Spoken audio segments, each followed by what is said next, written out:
Yo, what's good? I'm Rob My Eye. That's D Rich, and this is the Real Talk Sports Show. We'd like to welcome you guys to season 3 of the Real Talk Sports Show. D Rich, it's 3 years we've been doing this now, man. 3 years in the making. That's crazy. It's truly a blessing, man, to get out here and see some of this young talent, man. And see these kids grow up. And grow up, mature themselves academically as well as athletically, man. Yeah. It's great to see these young kids become men. Yep. We got a living atmosphere here tonight. You know, we got fans tailgating. You know, they can sense the beginning of the season, the end of the summer's here. Kids are back in school, and they're ready to compete tonight. Yeah, they're ready to compete, and hopefully we can see a good football game. Definitely a great football game, hopefully. We're going to see 2 exciting teams. We got the Firestone Falcons versus the Hoban Knights. D. Rich, let's get right to it, man. Let's break down the keys of the game for each team. Well, for Firestone, they're trying to come out and prove that the city football for Akron is not Bush League. Not as Bush League as it seems. They're trying to come out here and compete today. For Hoban, they're trying to stay on track with St. Vincent St. Mary. Even though St. Vincent St. Mary won 2 state championships back-to-back, they lost some talents. Hopefully, Hoban can resurrect themselves and beat St. Vincent St. Mary this year.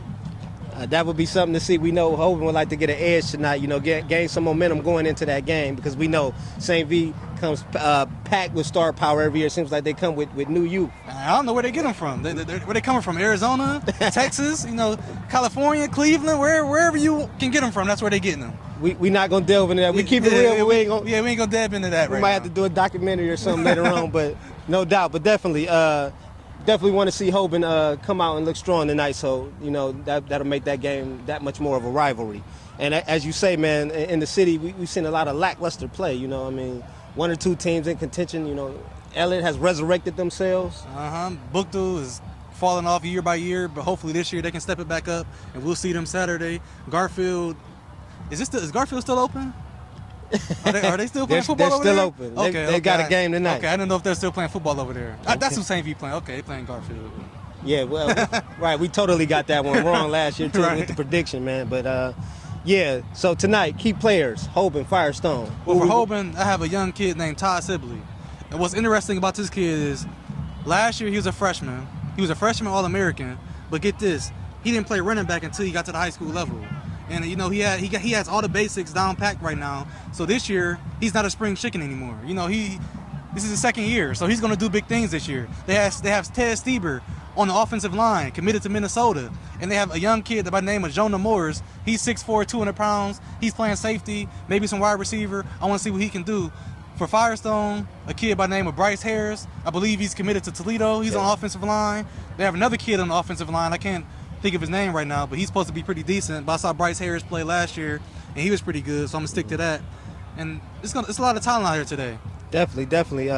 We were talking about mentioning St. V. Maybe we should talk about Hoban. You know, these guys are physical freaks of nature. And when you look at them. Maybe Hoban saw what St. V was doing, and they said, listen, if that's the way it's going to be, we're going to do it too, and we just going to compete. We're going to take over Akron. That's the recipe, huh? Yeah, I mean, because when Claude Brown was at Bookdu, you saw him kind of branching off and doing the same thing that these schools are doing from a city school, and that's what made it so interesting. He had kids coming from Canton playing here at Akron Bookdu, and they didn't even live in Akron. I mean, that was pretty interesting. Right.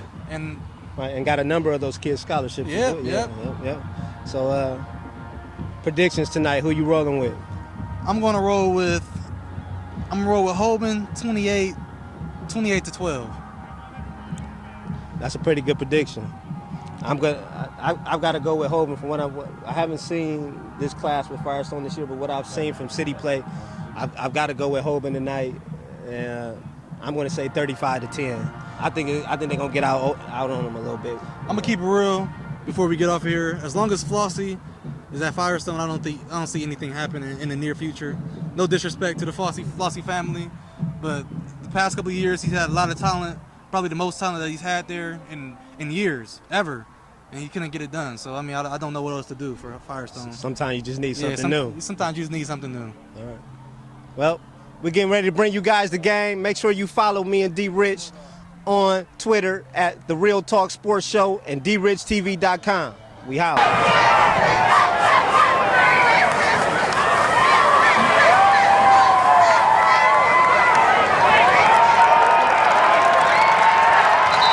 That's Vince Mordaco connecting with number...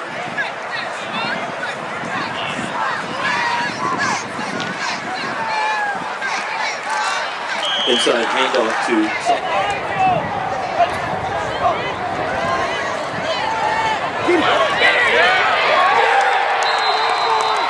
Machine brought down in the backfield. I hope it's number 33, Zach Shoemaker.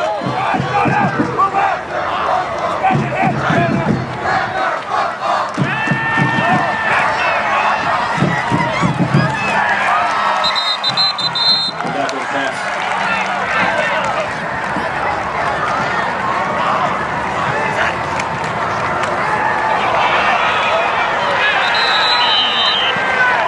Inside handoff to TJ Moore.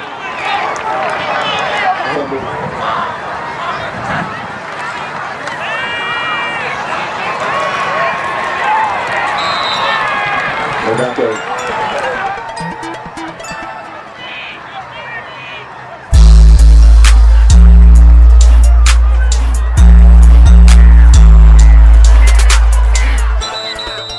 Quick pitch to Ty Sibley, who works the left side.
Feedback with.